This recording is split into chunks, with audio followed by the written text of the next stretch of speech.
Dan Ing here, and today we're talking to Rob Robson about object-oriented inheritance. So Rob, what exactly is inheritance anyways?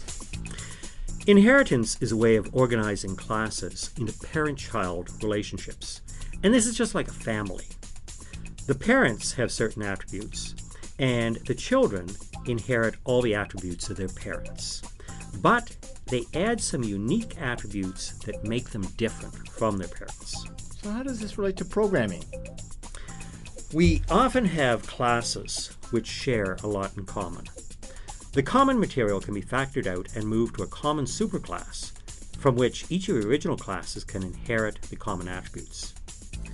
Consider the case of an executive and a regular worker. The executive has a name, a phone number, an address, and a salary. But the worker has a name, a phone number, an address, an hourly wage, and a number of hours worked. These classes share a lot in common, and we can factor this out and move it to a new class called worker. Then the executive and the regular worker can inherit these attributes from their new parent class. What is the advantage again of moving the attributes to a superclass?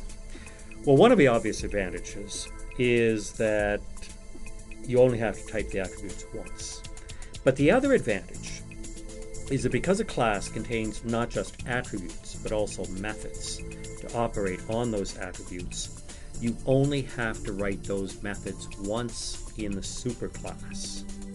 Then they can be inherited into the subclasses and used without having to write the code again. And that can save you a lot of typing. So how do you access the new attributes you've added to the subclasses? You create new methods in the subclasses to access the new attributes in the subclasses. When you create an object of one of the subclass types, you can call both its methods as well as the methods of the parent class. And the methods are inherited just like we inherited the attributes. So how would I write the Java code for these classes? We can start with the parent class, and then we can create the subclasses underneath it. Note that we use the keyword extends to indicate that these classes are being derived from the parent class in an inheritance relationship. So can you just have one parent class? I mean, I really have two parents myself. Can Java class inherit from two parent classes?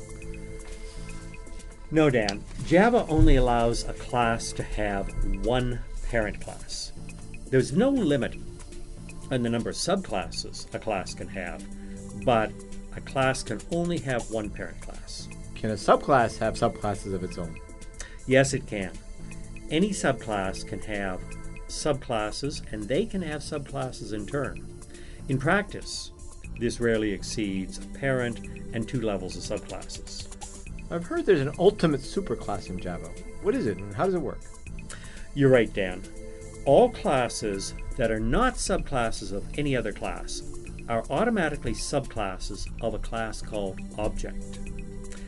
Now, this class is defined by the Java libraries, and it provides a few facilities which can be used by every other class in Java, since they're all derived from this object class at the very top of the hierarchy. Oh, this sounds pretty good. So where do we go from here?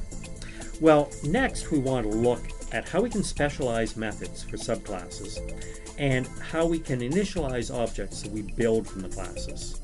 But that's a topic in its own, and I think we should leave that for another one of our little talks. Okay, Rob, thanks a lot. We'll come back and talk more about methods in class hierarchy.